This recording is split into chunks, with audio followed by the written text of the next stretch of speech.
ಬಡವರ ಬಾದಾಮಿ ಅಂತಾರೆ, ಕಡಲೆ ಬೀಜ ಅಂತ ಹೇಳ್ತೀರಾ, ಶೇಂಗಾ ಅಂತ ಹೇಳ್ತೀವಿ ನಮ್ಮ ಕಡೆ. ನಮ್ಮ ಮನೆ ಮುಂದೆ ಒಂದು ಚಿಕ್ಕದಾದ ಜಾಗ ಇದೆ. ಏನಿದವಲ್ಲ ಹೂವು, ಅದರಿಂದ ಬೀಜಗಳು ಸಿಗುತ್ತೆ.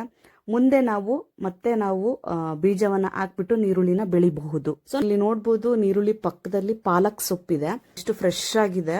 ಸೊ ಇದನ್ನ ನಾವು ಯಾವಾಗ ಅಡಿಗೆ ಮಾಡಿದ್ರು ಇಲ್ಲಿಂದ ಡೈರೆಕ್ಟ್ ಆಗಿ ಕಿತ್ಕೊಂಡು ಹೋಗ್ಬಿಟ್ಟು ತೊಳೆದ್ಬಿಟ್ಟು ಹೆಚ್ಚಿಬಿಟ್ಟು ಹಾಕ್ಬಿಡ್ತೀವಿ. ಅದ್ರ ಟೇಸ್ಟೇ ಬೇರೆ ಆಗ್ಬಿಡುತ್ತೆ, ಅಷ್ಟು ಚೆನ್ನಾಗುತ್ತೆ. ಇಲ್ಲಿ ಆಲ್ರೆಡಿ ಕಟ್ಟಿದೆ ಶೇಂಗಾ, ನೋಡ್ಬೋದು ಇಲ್ಲಿ ಎಷ್ಟು ಚೆನ್ನಾಗಿ ಶೇಂಗಾ ಕಾಣ್ತಾ ಇದೆ. ಶೇಂಗಾ ಕಾಯಿ ಕಟ್ಲಿಕ್ಕೆ ನಾವು ಸಹಾಯ ಮಾಡ್ಬೇಕು. ಇವಾಗ ನೋಡಿ, ಇಲ್ಲಿ ನೀರನ್ನ ಬಿಡ್ತಾ ಇದೀನಿ ನಾನು. ಇವಾಗ ಈ ಕಡೆ ಎಲ್ಲ ಫುಲ್ ಬಿಟ್ಕೋತ ಬಂದ್ರೆ ಈಗ ಅದೇನು ಈಸಿಯಾಗಿ ಆರಾಮಾಗಿ ಬೇರು ಭೂಮಿ ಒಳಗಡೆ ಹೋಗಿ ಕಾಯಿ ಕಟ್ಲಿಕ್ಕೆ ಸಹಾಯ ಆಗುತ್ತೆ. ಅಷ್ಟೇ ಅಲ್ಲದೆ ನಮ್ಮ ಮಕ್ಕಳಿಗೆ ಈ ಒಂದು ಕೃಷಿಯ ಬಗ್ಗೆ ಮತ್ತೆ ನಾವು ತಿನ್ನುವ ಒಂದು ಯಾವ್ದಾದ್ರೂ ಒಂದು ಸಾಮಗ್ರಿ ಬಗ್ಗೆ ಒಂದು ಸಣ್ಣ ಜ್ಞಾನ ಬರುತ್ತೆ. ಬರೀ ಮಣ್ಣು, ಕಲ್ಲು, ಸಸ್ಯ, ಮರ ಇವುಗಳ ಬಗ್ಗೆ ವಾತಾವರಣದಲ್ಲಿ ಬೆರೆತಾಗ ಮಕ್ಕಳಿಗೆ ಪ್ರತಿಯೊಂದು ಕೂಡ ಆಟೋಮೆಟಿಕ್ ಆಗಿ ಅವರಿಗೆ ಅರ್ಥ ಆಗುತ್ತೆ.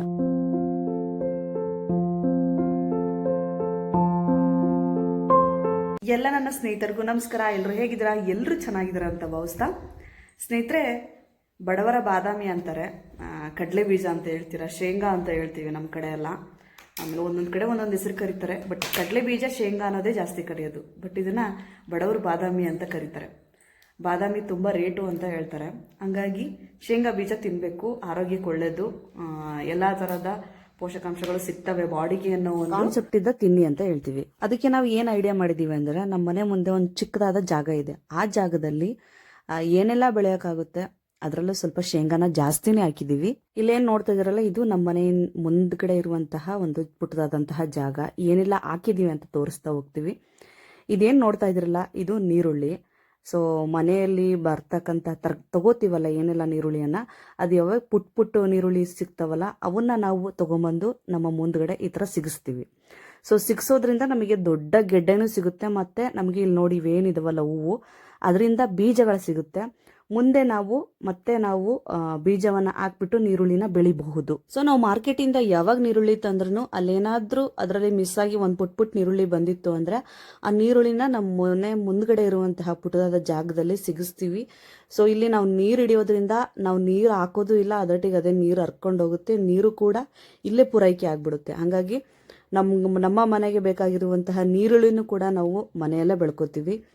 ಇನ್ನು ಇಲ್ಲಿ ನೋಡ್ಬೋದು, ನೀರುಳ್ಳಿ ಪಕ್ಕದಲ್ಲಿ ಪಾಲಕ್ ಸೊಪ್ಪಿದೆ. ಇದನ್ನ ನಾವೆಲ್ಲವೂ ಕೂಡ ಬೆಳೀತಾ ಇರೋದು ಸಾವಯವವಾಗಿ ಬೆಳೀತಾ ಇದೀವಿ. ಯಾವುದೇ ಗೊಬ್ಬರ ಆಗ್ತಿಲ್ಲ, ಏನು ಆಗ್ತಿಲ್ಲ. ನಮ್ಮ ಮನೆಗೆ ಬೇಕಾಗಿರುವಂಥದ್ದು ಪಾಲಕ್ ಸೊಪ್ಪಲ್ಲಿ ಎಷ್ಟೊಂದು ಪೋಷಕಾಂಶ ಇರುವಂತಹ ಅಂಶ ಇರುತ್ತೆ ಅಂತ ನಿಮಗೆಲ್ಲರಿಗೂ ಗೊತ್ತು. ಎಲ್ಲ ಡಾಕ್ಟರ್ ಹೇಳ್ತಾರೆ ಡೈಲಿ ಕೂಡ ಪಾಲಕ್ ಸೊಪ್ಪು ತಿನ್ನಿ, ಕಬ್ಬಿಣಾಂಶ ಜಾಸ್ತಿ ಇರುತ್ತೆ ಅಂತ. ನಿಮ್ಮ ಮನೇಲಿ ಮಾಡುವಂತಹ ಯಾವುದೇ ಸಾಂಬಾರಿಗೆ ಒಂದು ಸ್ವಲ್ಪ ಪಾಲಕ್ ಸೊಪ್ಪು ಹಾಕಿ, ಅದರ ರುಚಿನೇ ಬೇರೆ. ಸೊ ಇದು ನೋಡಿ ಎಷ್ಟು ಫ್ರೆಶ್ ಆಗಿದೆ. ಸೊ ಇದನ್ನ ನಾವು ಯಾವಾಗ ಅಡಿಗೆ ಮಾಡಿದ್ರು ಇಲ್ಲಿಂದ ಡೈರೆಕ್ಟ್ ಆಗಿ ಕಿತ್ಕೊಂಡು ಹೋಗ್ಬಿಟ್ಟು ತೊಳೆದ್ಬಿಟ್ಟು ಹೆಚ್ಚಿಬಿಟ್ಟು ಹಾಕ್ಬಿಡ್ತೀವಿ. ಅದ್ರ ಟೇಸ್ಟೇ ಬೇರೆ ಆಗ್ಬಿಡುತ್ತೆ, ಅಷ್ಟು ಚೆನ್ನಾಗುತ್ತೆ. ಕೆಲವೊಂದು ಸಣ್ಣ ಸಣ್ಣದಂತಹ ರೋಗಗಳು ಅಟ್ಯಾಕ್ ಆಗಿದ್ದಾವೆ. ಯಾಕೆಂದ್ರೆ ನಾವು ಯಾವುದೇ ಔಷಧಿ ಹಾಕ್ತಿಲ್ಲ. ಸೊ ಸಾವಯವಾಗಿ ಬಂದಿದ್ದನ್ನ ತಿಂತೀವಿ. ಇಲ್ಲ ಅಂದ್ರೆ ಅದು ಹೋಯ್ತು ಅಂದ್ರೆ ಗಿಡ ಕಿತ್ಬಿಟ್ಟು ಇನ್ನೊಂದು ಗಿಡ ಹಾಕ್ತಿವಿ. ಇದ್ರ ಜೊತೆ ಪೂಜೆಗೆ ಬೇಕಾಗಿರುವಂತಹ ಹೂವುಗಳು, ಇವೆಲ್ಲ ಮೆಣಸಿನ್ಕಾಯಿ ಗಿಡ ಹಾಕಿದೀವಿ. ಇಲ್ಲೆಲ್ಲ ನೋಡ್ಬೋದು, ಮೆಣಸಿನ್ಕಾಯಿ ಇವಾಗಿನ ಹೂ ಬಿಡ್ತಾ ಇದಾವೆ, ಈಚಾಗಿದ್ದಾವೆ. ಸೊ ಇದು ನೋಡ್ಬೋದು, ಇದ್ರಲ್ಲಿ ರೋಗ ಅಟ್ಯಾಕ್ ಆಗಿದೆ ಈ ಮೆಣಸಿನ್ಕಾಯಿ ಗಿಡಕ್ಕೆ. ಸೊ ಇದಕ್ಕೆ ಏನ್ ಮಾಡ್ಬೋದು ಅಂತ ಯಾರಿಗಾದ್ರೂ ಗೊತ್ತಿದ್ರೆ ಕಮೆಂಟ್ ಮಾಡ್ಬೋದು. ಇದಕ್ಕೆ ಅಟ್ಯಾಕ್ ಆಗಿರುವಂತಹ ರೋಗ ಮುಟ್ರು ರೋಗ ಅಂತಾರೆ.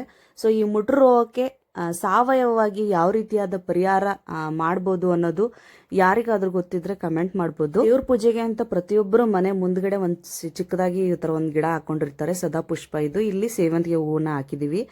ಸದಾಪುಷ್ಪ ತುಂಬಾ ಔಷಧ ಗುಣ ಇರುವಂತಹ ಒಂದು ಹೂವು. ಅದು ಸದಾಪುಷ್ಪದ ಬಗ್ಗೆ, ಅದರ ಉಪಯೋಗದ ಬಗ್ಗೆ ಪೂರ್ತಿ ಒಂದು ವಿಡಿಯೋ ಮಾಡಿದೀನಿ. ಇಲ್ಲಿ ಒಂದು ಐ ಕಾರ್ಡ್ ಹಾಕಿರ್ತೀನಿ, ಚೆಕ್ ಮಾಡ್ಕೊಳ್ಳಿ. ಚೆಂಡು ಹೂವಿನ ಗಿಡನೂ ಕೂಡ ಹಾಕಿದೀವಿ. ಈ ಚೆಂಡು ಹೂವಿನ ಗಿಡದ ಬಗ್ಗೆ ನಾನು ಹೇಳಲೇಬೇಕು. ಸೊ ನ್ಯಾಚುರಲ್ ಹಾರ್ಬಿಸೈಡ್ಸ್ ಆಗಿ ಕೆಲಸ ಮಾಡುತ್ತೆ. ಅಂದ್ರೆ ಯಾವುದೇ ಕಳೆ ಹುಟ್ಟದೇ ಇರೋ ಹಾಗೆ ನೋಡ್ಕೊಳ್ಳೋ ಜವಾಬ್ದಾರಿನ ಚೆಂಡು ಹೂವಿನ ಗಿಡನ ತಗೊಂಡಿರುತ್ತೆ. ಇನ್ನು ಇಲ್ಲಿ ನಾನು ಏನೋ ಮಾಡ್ತಾ ಇದ್ದೀನಿ ಅಂತಂದು ನನ್ನ ಬೆನ್ನತ್ಕೊಂಡು ಬಂದಿದ್ದು ನನ್ನ ಮಗಳು ಏನ್ ಮಾಡ್ತಿದೀಯ ಅಂತ ಗಿಡಗಳನ್ನೆಲ್ಲ ತುಳ್ಕೊಂಡು ಬರ್ತಾ ಇದ್ದಾಳೆ. ಬಟ್ ಆಲ್ಮೋಸ್ಟ್ ಜಾಸ್ತಿ ಹಾಕಿದೀವಿ, ತುಂಬಾ ಹಾಕಿದೀವಿ. ಈ ಸಲ ನಾವು ಶೇಂಗಾನ ಜಾಸ್ತಿ ಹಾಕಿದೀವಿ. ನೋಡ್ಬೋದು ತುಂಬಾ ಚೆನ್ನಾಗಿ ಅಂದ್ರೆ ಚೆನ್ನಾಗಿ ಬಂದಿದೆ. ಈಗ ತಾನೇ ಸ್ವಲ್ಪ ಹಿಂಗೆ ಬಿಟ್ಕೋತಾ ಇದೆ. ಕಾಳಾಗಕ್ಕೆ ಏನೇನ್ ಬೇಕೋ ಅದೆಲ್ಲ ತಯಾರಿನ ಮಾಡ್ಕೋತಾ ಇದೆ ನಮ್ಮ ಒಂದು ಶೇಂಗಾ ಬೆಳೆ. ಮೊದ್ಲಿಗೆಲ್ಲ ಬಡವರು ಬಾದಾಮಿ ಶೇಂಗಾ ಬೇಗ ಈಸಿಯಾಗಿ ಕೈ ಸಿಗುತ್ತೆ ಅಂತ ಹೇಳ್ತಾ ಇದ್ರು. ಯಾಕೆಂದ್ರೆ ಅವಾಗೆಲ್ಲ 30 ರೂಪಾಯಿ ಕೆಜಿ, 20 ರೂಪಾಯಿ ಕೆಜಿ ಹಂಗಿತ್ತು. ಆದ್ರೆ ಇವಾಗ ಬಡವರು ಬಾದಾಮಿ ಅಲ್ಲ, ಶ್ರೀಮಂತರು ಬಾದಾಮಿನ ಅಂತಾನೆ ಅನ್ಬೋದು. ಆ ರೀತಿಯಾಗಿ ರೇಟ್ ಜಾಸ್ತಿ ಆಗ್ತಾನೆ ಇದೆ. ಹತ್ತತ್ರ 150, 120, 160 ರೂಪಾಯಿ ಕೆಜಿ ಇದೆ ಇವಾಗ ಶೇಂಗಾ ಬೀಜ. ಇಲ್ಲಿ ಯಾರೋ ಶೇಂಗಾ ಆಗಿದೆ ಅಂತ ಕಿತ್ಬಿಟ್ಟು ನೋಡಿದ್ದಾರೆ, ಪಾಪ ಶೇಂಗಾನೇ ಆಗಿಲ್ಲ, ಕಿತ್ಬಿಟ್ಟು ಬಿಸಾಕ್ಬಿಟ್ಟು ಹೋಗಿದ್ದಾರೆ. ಏನ್ ಮಾಡೋದು, ಯಾರಿಗೆ ಸಿಗ್ಬೇಕೋ ಅದೇ ಅವ್ರಿಗೆ ಸಿಗೋದದು.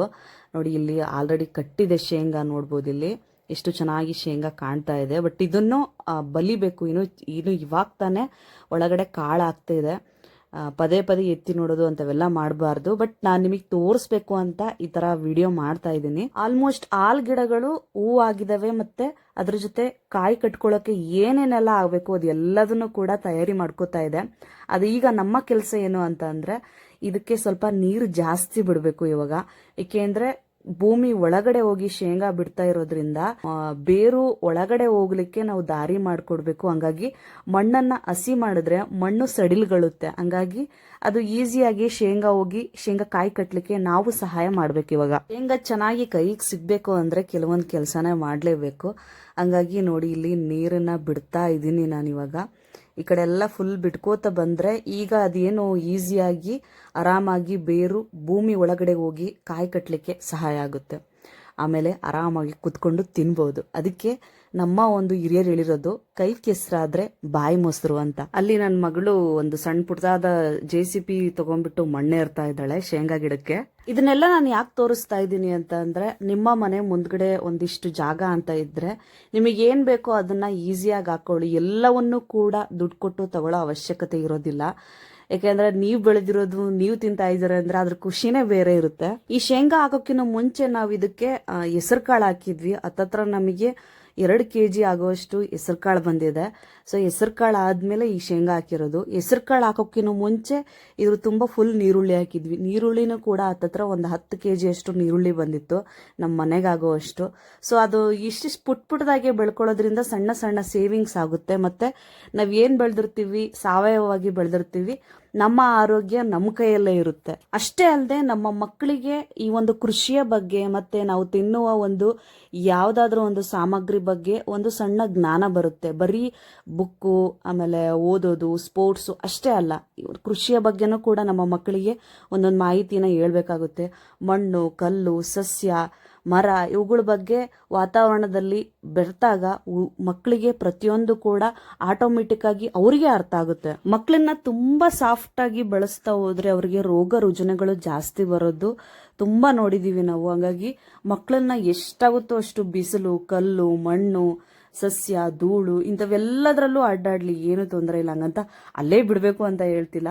ಬಟ್ ಅವರು ರಫ್ ಆಗಿ ಜೀವನದಲ್ಲಿ ಸ್ಮೂತ್ ಎಲ್ಲಾ ರೀತಿಯಾಗಿ ಸ್ಮೂತ್ ಆಗಿರೋದಿಲ್ಲ. ತುಂಬಾ ಕಷ್ಟಗಳು ಬರುತ್ತೆ. ಅವನ್ನೆಲ್ಲವನ್ನು ಕೂಡ ದಾಟ್ಕೊಂಡು ಹೋಗ್ಬೇಕು ಅಂದ್ರೆ ಎಲ್ಲಾ ಡಿಫಿಕಲ್ಟೀಸ್ನು ಕೂಡ ನಾವು ಮಕ್ಕಳಿಗೆ ಹೇಳ್ಕೊಡ್ಬೇಕಾಗುತ್ತೆ.